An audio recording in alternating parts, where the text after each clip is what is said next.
പാമ്പുകടിക്ക് അടിയന്തര സഹായം 108ലേക്ക് ഒരു കോൾ. ആന്റിവനം ലഭ്യമായ ആശുപത്രി അറിയാൻ സാധിക്കും. സംസ്ഥാനത്ത് ആന്റിവനം ലഭ്യമായ ആശുപത്രികളുടെ പേരും വിവരങ്ങളും ആരോഗ്യവകുപ്പ് 108 ടീമിന് കൈമാറി. പാമ്പുകടിയേറ്റവർക്ക് നൽകേണ്ട ആന്റിവനം ലഭ്യമായ ആശുപത്രികളുടെ വിവരം ലഭ്യമാക്കാൻ ഇനി 108 ആംബുലൻസിൽ വിളിച്ചാൽ മതി. പാമ്പുകടിയേറ്റാൽ ഉടൻ തന്നെ ആംബുലൻസിൽ വിളിച്ച് സഹായം തേടണമെന്നും അനാവശ്യമായ ചലനം ഒഴിവാക്കണമെന്നും ആരോഗ്യവകുപ്പ് അറിയിച്ചു. 108 ടീമിന് ആശുപത്രികളുടെ ലിസ്റ്റ് നൽകുന്നതിനാൽ ആന്റിവനമില്ലാത്ത ആശുപത്രികളിൽ പോയി സമയം കളയേണ്ടി വരില്ല. സംസ്ഥാനത്ത് നിലവിൽ 146 ആശുപത്രികളിൽ ആന്റിവനം ലഭ്യമാണെന്നും ആരോഗ്യവകുപ്പ് അറിയിച്ചിട്ടുണ്ട്.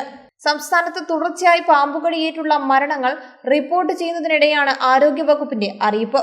കഴിഞ്ഞ ആഴ്ചയിൽ പാമ്പുകടിയേറ്റ് 3 മരണങ്ങളാണ് റിപ്പോർട്ട് ചെയ്തത്. സംസ്ഥാനത്ത് പാമ്പുകടിയേറ്റ് മരണങ്ങൾ റിപ്പോർട്ട് ചെയ്ത സാഹചര്യത്തിൽ മുഖ്യമന്ത്രിയും ജാഗ്രതാ നിർദ്ദേശം നൽകിയിരുന്നു.